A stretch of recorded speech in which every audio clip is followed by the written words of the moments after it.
Well, whether you're by the pool or you're at the beach or even the bookstore, summer, of course, a great time to pick up a good summer read. You know, those books that you just can't put down. And for a look at some of the must-have summer reads, we're joined by our friend and English teacher, Alexander Davidson. We're so glad to have you here with us today. Yes, thanks for having me back. So it's so fun to talk about summer reading because it gets you in the mood for the summer season. And it's a great time to pick up a book if you haven't done so in a while. As soon as Memorial Day hits, I am ready to start all my summer books. Yes, we all are, and I love creating that list and kind of just like starting to tear through. So what did you bring with you today? All right, so we've got some summer lovin', some summer thrills, and some summer travel. Which one would you want to start with first? You know what? I am familiar with Emily Henry, so we got to start with that. All right, summer lovin' it is.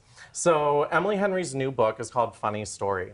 Daphne and Peter are a perfect couple. They moved to Michigan and they're gonna get married, but Peter leaves her for his childhood best friend. Uh-oh. So now she's stranded in a whole new town, and who's she gonna live with? Her ex-fiance's new fiance's ex-boyfriend. It's like a soap opera. My goodness. And I love that it has a Michigan tie. Yes. So remind me again, Emily Henry's books, do the characters follow through? Because some of the names you just mentioned do sound familiar because I've read a number of her books. There are some Easter eggs. Okay. So it's definitely within like the same universe, but they are totally separate stories. They're totally separate. All right, that looks like definitely a fun, juicy summer read to bring, you know, the beach or the pool.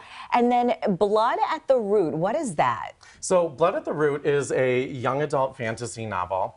It follows a foster kid who's on the run from his past, but he finds a family he didn't know he had, and he joins a community at a historically black college for the magical. And he's learning about his heritage and his culture, but also about these new magic powers and an evil force that's reawakening that might have roots in the Haitian Revolution. Oh, gotta love an evil force in there, right? Okay. Yes. And then the Gunkle, I feel like we've mentioned this before. So there is a sequel out now. Oh, okay. So this one takes place 5 years later.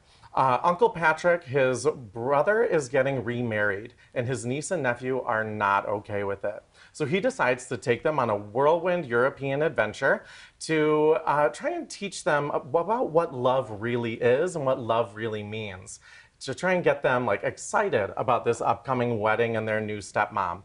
But is he teaching them about love, or does he really need to be teaching himself? Ah, interesting. Okay, and so that one is a sequel to the original, right? Or Yes. is there more than? Are there more than two? It's two so far. Two so far. Okay, and I know that one is super popular. Correct. The first one. Yes. All right, and then you brought a couple of others with you as well for recommendations. Now, would you recommend these to anyone, or do they kind of suit a certain group or a genre? So the travel and the summer lovin' are a little bit more adult or mature. Okay. But when I'm looking for something thrilling, I go young adult. Even for us? Even for us. The adult thrillers are like, it's always the husband or the boyfriend. Sure. But with young adult, it's the most wild and crazy twists because who cares? So a little bit maybe more creative. Yes, they're out there, they're wild, and so much more less predictable than maybe some of the adult thrillers could be. So it might be a little bit more exciting, a little bit more thrilling than Just shake things up a bit. Than the typical. Okay, and I noticed that Kevin Kwan book you brought there on the end. Tell us a little bit about that. That's Lies and Weddings? Lies and Weddings. So this is the same author who wrote Crazy Rich Asians. He loves lavish kind of soap opera stories.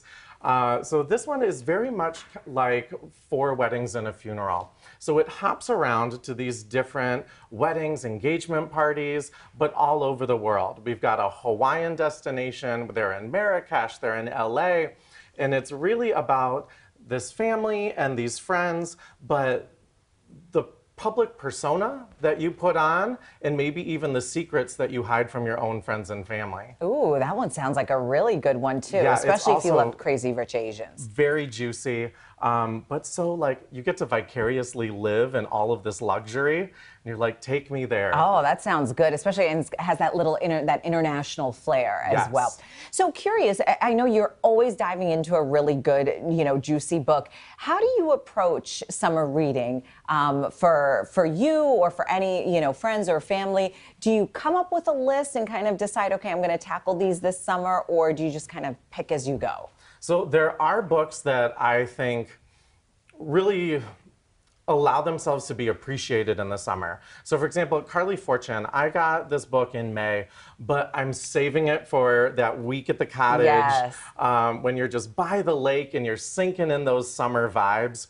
There's something about the right book at the right time that I am totally a fan of. So gotta save it for summer. Summer to me is more light, fun, energetic, crazy, wild. As a teacher, I feel like my reading during the school year has to be like serious and classic. But in the summer, there are no rules and I can just do what I want. You know what? I like that. I like that thinking. That sounds great. Well, Alexander, thank you so much for being here with us this morning and bringing all these great suggestions. Can't wait to dive in. Yes. All right. Thanks so much.